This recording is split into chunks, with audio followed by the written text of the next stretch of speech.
ministre. La parole est à Monsieur Georges Fenech. Oui, merci Monsieur le Président. Mes chers collègues, ma question s'adresse à Monsieur le Premier ministre.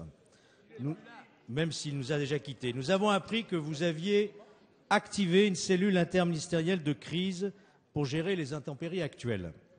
Eh bien, je crois que vous seriez bien inspiré de mettre en place une telle cellule de crise pour gérer nos finances publiques. Car votre politique économique et budgétaire nous conduit tout droit à la sortie de route. Il ne se passe pas en effet une semaine sans que vous ou l'un de vos ministres invente une taxe ou une dépense nouvelle. C'est le concours Lépine permanent.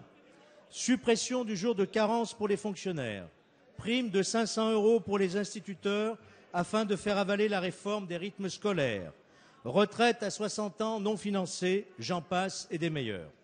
Alors, pour financer toutes ces dépenses clientélistes, il vous faut maintenant aussi tondre les collectivités locales.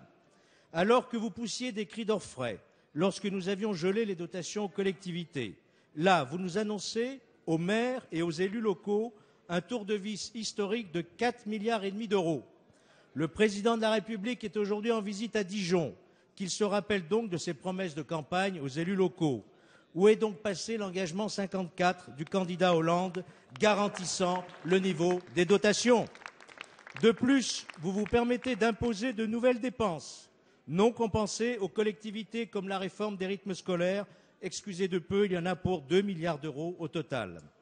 Vous allez recevoir, Monsieur le Premier ministre, les associations d'élus, l'Association des maires de France, présidée par notre ami Jacques Pélissard.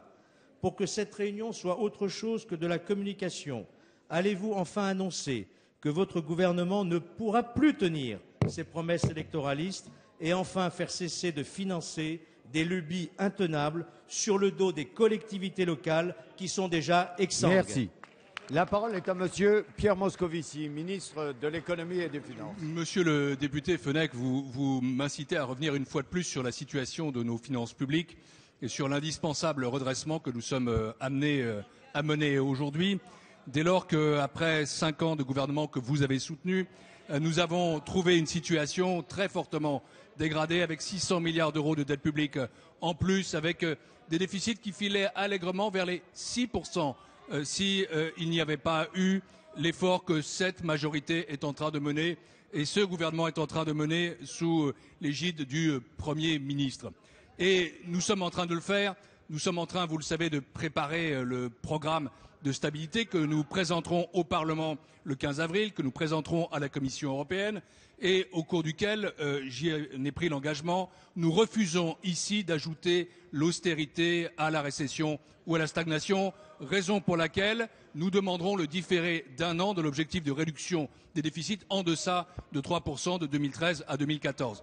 Je veux vous assurer ici que l'effort qui devra être fait, cet effort structurel qui est imposé par cette situation de finances publiques que vous nous laissez, cet effort fera davantage appel à des économies sur la dépense publique qu'à la fiscalité, car en effet, il ne faut pas là se livrer à une créativité échevelée. Les Français attendent de la sérénité, les Français attendent de la stabilité et le Parlement a droit à ce que ce soit devant lui que se présentent les mesures fiscales.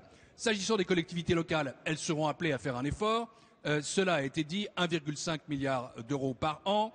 Elles sont en même temps largement financées et soutenues par le gouvernement, notamment sur les fonds d'épargne, afin de pouvoir leur permettre de financer leurs investissements de très long terme, ou encore en rétablissement une banque des collectivités locales. Tout à l'heure, à 17 h, le Premier ministre reçoit toutes les associations d'élus. Nous sommes une collectivité qui doit redresser ses finances publiques. Chacun y est appelé, mais cela se fait dans